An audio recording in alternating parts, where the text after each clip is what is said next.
Mchizi ikabidi amwazime ili naye asome na nini. Noma sana ise. Kweli bana, Adeze alipomaliza kusoma akampatia mchizi naye asome. Wakatambulishana pale na nini. Mwisho Brian akaomba namba ili akimaliza kusoma tu basi amrudishie kitabu chake. Bibi akatoa namba kisha mwana akatembea.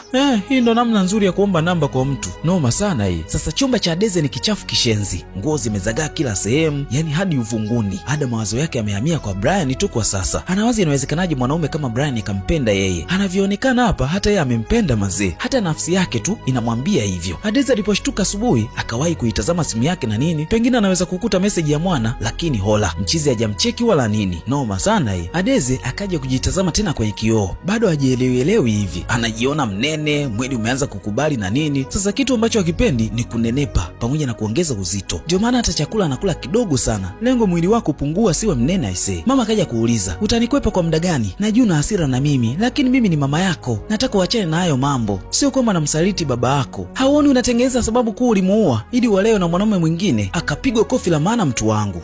Miwani ilivunjika pale pale. Mama amekasirika kishenzi unaambiwa. Ada aliposimama akasema anamchukia kishenzi mama yake. "Natamani wewe ndo ungekufa siku ile." Ada akasipa kwa hasira mazee. Hiki kitu hata mama kilimuuma kishenzi unaambiwa. Alipofika chumbani Adeze akalia kwa uchungu mkubwa. Anaona kabisa mama yake anapotea, lakini bado anaonekana yeye ndo mkosaji. Akakumbuka siku ambayo baba yake amefariki na nini, mama yake alilia kishenzi yani. Muda huo mzee hakuongea wala kutikisika. Ameshakata moto kitambo sana. Adeze alilia kinoma siku hiyo. Huku maneno ya Adeze yanamtesa kishenzi mamake. Kama haitoshi anaumia kinoma na kila ambacho amemfanyia binti yake. Noma sana hii. Mary akaja kukutana na Femi kwa mara nyingine tena na nini, akasema, "Samahani kwa kukuumiza, lakini mwanangu kwanza." Mary anaachana rasmi na Femi aisee. Mchizi ikabidi akubaliane na Mary kwa ajili ya Adeze na nini, licha kuwa hata yeye inamuuma sana hii. Femi akasema atasubiri.